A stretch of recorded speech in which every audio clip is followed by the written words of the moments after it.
Hello second year, मैं doctor Anju बाला, subject economics में आज आपको नया टॉपिक स्टार्ट कर रही हूँ। एकाधिकारात्मक प्रतिस्पर्धा में कीमत व उत्पत्ति का निर्धारण, determination of price and output under monopolistic competition. इससे पहले के कुछ लेक्चर्स में हमने पूर्ण प्रतिस्पर्धा व एकाधिकारी की दशाओं के बारे में, उसमें कीमत और उत्पत्ति का निर्धारण कैसे होता है उसके बारे में हमने बताया था। व्यवहार में जो भी बाजार पाए जाते हैं वो अपूर्ण प्रतिस्पर्धा के होते हैं, यानी बाजार पर एक अधिकारी के स्थान पर दो बराबर के बड़े उत्पादकों का अधिकार हो सकता है, जिसे द्वंद्वाधिकार कहते हैं, अर्थात डुओपोली कहते हैं। जब 3, 4, 5 अर्थात कुछ विक्रेता का अधिकार होता है तो उसे अल्प विक्रेताधिकार या अल्पाधिकार यानी ओलिगोपोली कहते हैं। अल्पाधिकार दो प्रकार का होता है। एक तो विशुद्ध अल्पाधिकार, जिसमें सभी विक्रेता एक सी वस्तु बेचते हैं, इसे वस्तु विभेद रहित अल्पाधिकार भी कहते हैं। इसके अलावा विभेदीकृत अल्पाधिकार भी होता है, जिसमें विक्रेता की वस्तु में परस्पर अंतर पाया जाता है, इसे वस्तु विभेद सहित अल्पाधिकार कहते हैं। बाजार की एक स्थिति और होती है जिसमें अनेक विक्रेता होते हैं और वस्तु विभेद भी पाया जाता है। हालांकि इस प्रकार के बाजार में वस्तुएं एक दूसरे से काफी समीप की स्थानापन्न होती हैं, इसे एकाधिकारात्मक प्रतिस्पर्धा अथवा एकाधिकृत प्रतिस्पर्धा का नाम दिया जाता है। एकाधिकारात्मक प्रतिस्पर्धा व विभेदात्मक अल्पाधिकार में प्रमुख अंतर फर्मों की संख्या को लेकर किया जाता है। पहले में फर्म अनेक होती हैं जबकि दूसरे में फर्म थोड़ी होती हैं, लेकिन दोनों में वस्तु विभेद अवश्य पाया जाता है। आजकल व्यवहारिक जगत में अल्पाधिकार की प्रचलन अधिक पाया जाता है। द्वंद्वाधिकार, अल्पाधिकार, एकाधिकारात्मक प्रतिस्पर्धा तीनों बाजार अपूर्ण प्रतिस्पर्धा के उदाहरण हैं। वास्तव में स्वयं एकाधिकार भी अपूर्ण प्रतिस्पर्धा की एक चरम स्थिति मानी जा सकती है। इस प्रकार अपूर्ण प्रतिस्पर्धा में एक तरफ प्रतिस्पर्धा का काफी जोर रहता है और दूसरी तरफ इसका नितांत अभाव भी रहता है। अपूर्ण प्रतिस्पर्धा में कहीं वस्तु एक सी होती है तो कहीं वस्तु विभेद पाया जाता है। इसमें अनेक विक्रेता, कुछ विक्रेता व एक विक्रेता सभी प्रकार की दशा पाई जाती है। इनमें प्रत्येक दशा में के साथ अनेक क्रेता की स्थिति पाई जाती है।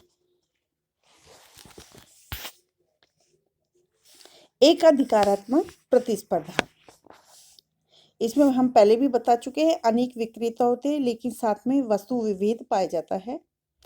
एक विक्रेता की वस्तु के कई समीप के स्थानापन्न पाए जाते हैं। पूर्ण प्रतिस्पर्धा में अनेक विक्रेता होते हैं लेकिन उनमें वस्तु एक सी या समरूप होती है। लेकिन एकाधिकारात्मक प्रतिस्पर्धा में एकाधिकार और प्रतिस्पर्धा दोनों के ही तत्व पाए जाते हैं।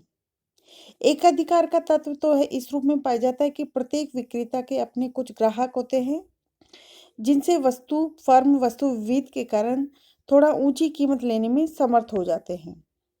इसमें प्रतिस्पर्धा का तत्व इसलिए पाया जाता है कि इसमें अनेक विक्रेता होते हैं, इसलिए एक फर्म का अपनी वस्तु की कीमत पर अधिक प्रभाव नहीं पड़ता।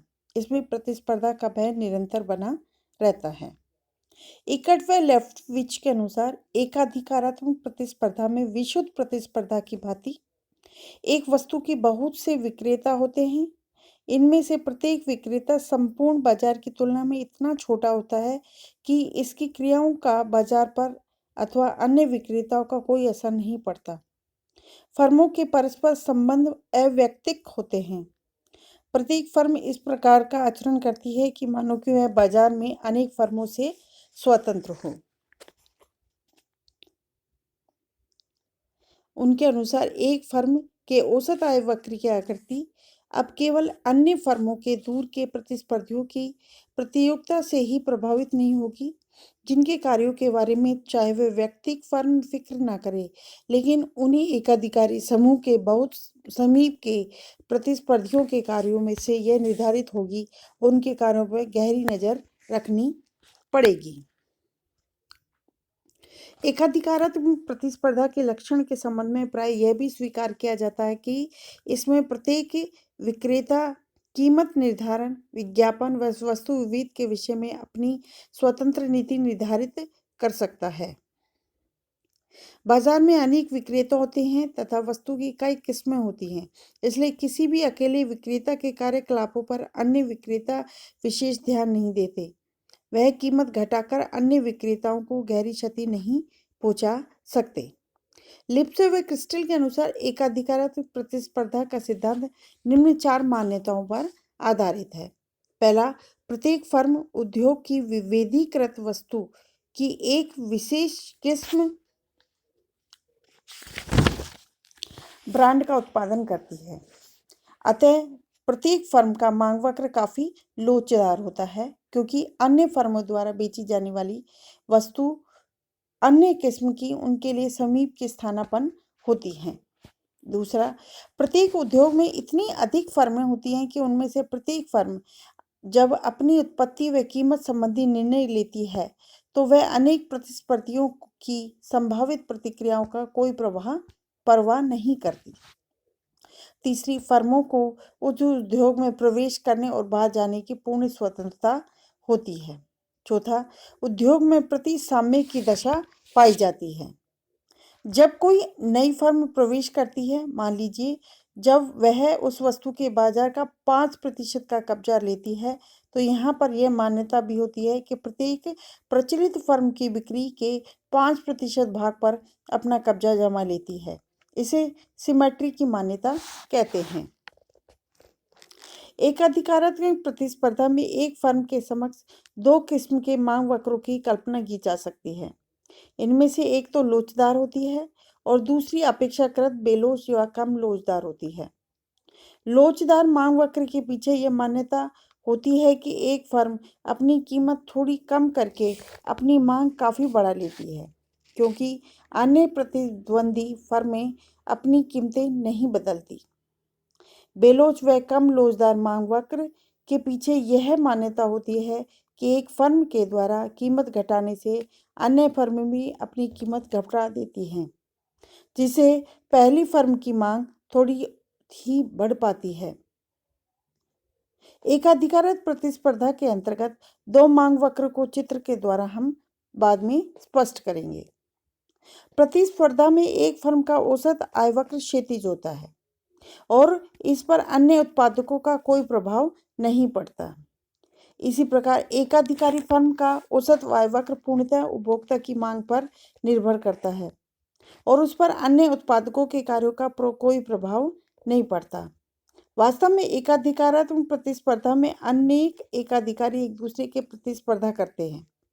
ये प्रतियोगी एकाधिकारी एक से वस्तु उत्पन्न नहीं करते, लेकिन वे ऐसी वस्तु उत्पन्न नहीं करते जो एक दूसरे से पूर्णतः भिन्न हो। वस्तु विविध का आशय है कि वह वस्तु कुछ सीमा तक एक दूसरे से भिन्न होती है, लेकिन पूर्णतः भिन्न नहीं होती। आकर्षक पैकिंग, ट्रेडमार्क आदि का उपयोग करके अथवा वस्तु की किस्म में कुछ सुधार व परिवर्तन करके एक उत्पादक विभिन्न उपभोक्ताओं को यह समझाने का प्रयास करता है कि उसकी वस्तु दूसरे उत्पादकों से ज़्यादा अच्छी है। एकाधिकारक प्रतिस्पर्धा में पाई जाने वाले संतुलन को समूह संतुलन भी कहते हैं। एकाधिकारक प्रतिस्पर्धा में उद्योग की अवधारणा का भ्रमात्मक माना गया है। इसकी जगह समूह की अवधारणा ज़्यादा उपयोगी है।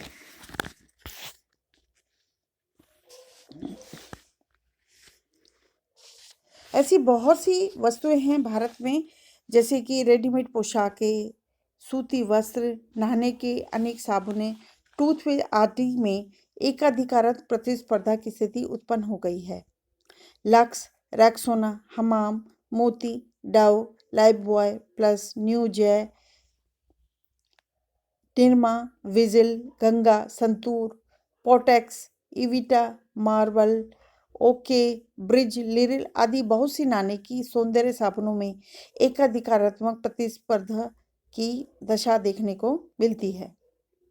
वे एक दूसरे के निकट की स्थानापन्न वस्तुएं भी मानी जाती हैं।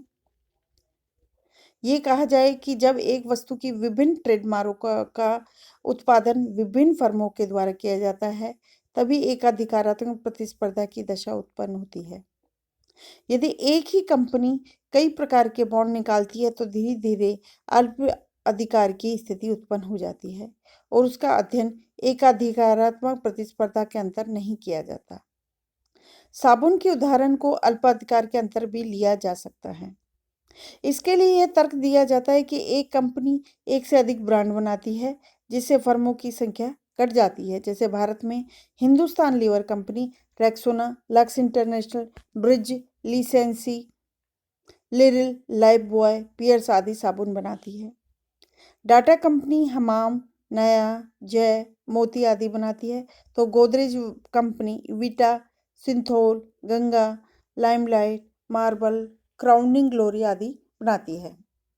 अतः साबुन की किस्में ज़्यादा होने पर भी फर्में थोड़ी पाई जाती हैं जिससे इस फर्म क्षेत्र में अल्पाधिकार की स्थिति बन जाती है।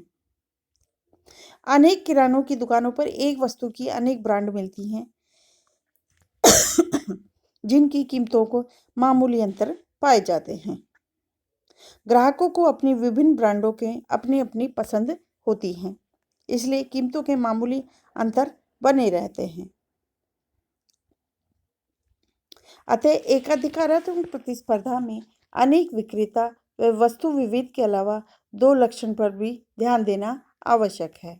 पहला, प्रत्येक विक्रेता वस्तु की कीमत, विज्ञापन, वस्तु में परिवर्तन करने के संदर्भ में अपनी स्वतंत्र नीतियां अपना सकता है और उसे अपनी प्रतिस्पर्धियों की तरफ बदलने की भावना को उठाए जाने वाले कदमों में भयभीत व चिंतित होने की आवश्यकता नहीं होती। दूसरा, इस बाजार व्यवस्था के प्रत्येक विक्रेता तीन प्रकार से अपनी वस्तु की बिक्री बढ़ाने का प्रयास करता है। वस्तु की कीमत बदलकर, वस्तु की क्वालिटी, डिजाइन व किस्म में परिवर्तन करके तथा विज्ञापन व बिक्री संवर्धन पर व्यय बढ़ाकर। अगला है एकाधिकार प्रतिस्पर्धा में दो मांग वक्रों की स्थिति। एकाधिकार प्रतिस्पर्धा में दो प्रकार के मांग की कल्पना की जा सकती है, जैसा कि आगे के चित्र में बताया गया है। चित्र में OX पर वस्तु की मात्रा, OY पर कीमत बताई गई है। प्रोफेसर चैम्बरलेन ने DD मांग वक्र को आनुपातिक मांग वक्र कहा है, कैपिटल DD, जो इस मान्यता पर आधारित है कि प्रतिस्पर्धी फर्मों की कीमतें इस फर्म की कीमतों के समान ही परिवर्तित होती हैं। मान लीजिए यह फर्म अपनी कीमत 10% घटा लेती है और अन्य प्रतिस्पर्धी फर्में भी 10% कीमतें घटा लेंगी, लेकिन DD मांग वक्र की रेखा बेलोच होती है। दूसरी मांग वक्र स्मॉल dd होती है, जिसमें ज्ञात मांग वक्र कहा जाता है। इसमें यह भी मान लिया जाता है कि एक फर्म अपनी कीमत बदलती है तो प्रतिद्वंदी फर्में अपनी कीमतें नहीं बदलती। इससे स्मॉल dd मांग वक्र अधिक लोचदार होता है, क्योंकि वहाँ कीमतें घटाकर एक फर्म अपनी बिक्री अधिक बढ़ा सकती है। प्रारंभ में E बिंदु पर OP माल पर OQ मात्रा उत्पादित होती है।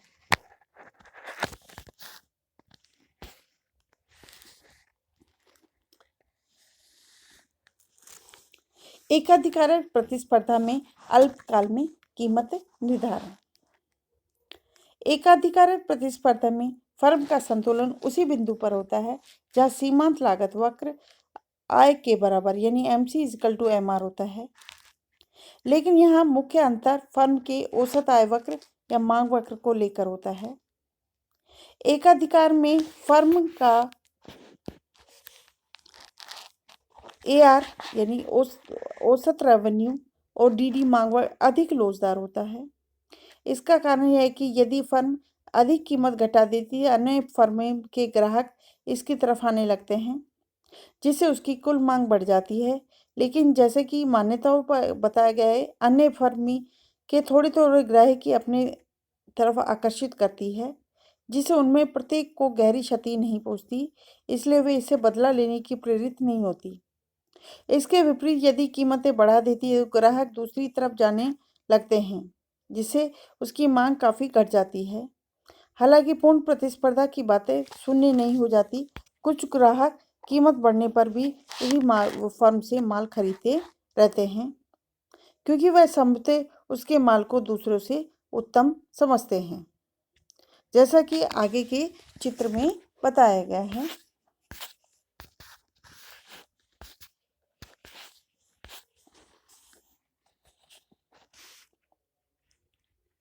Thank you very much.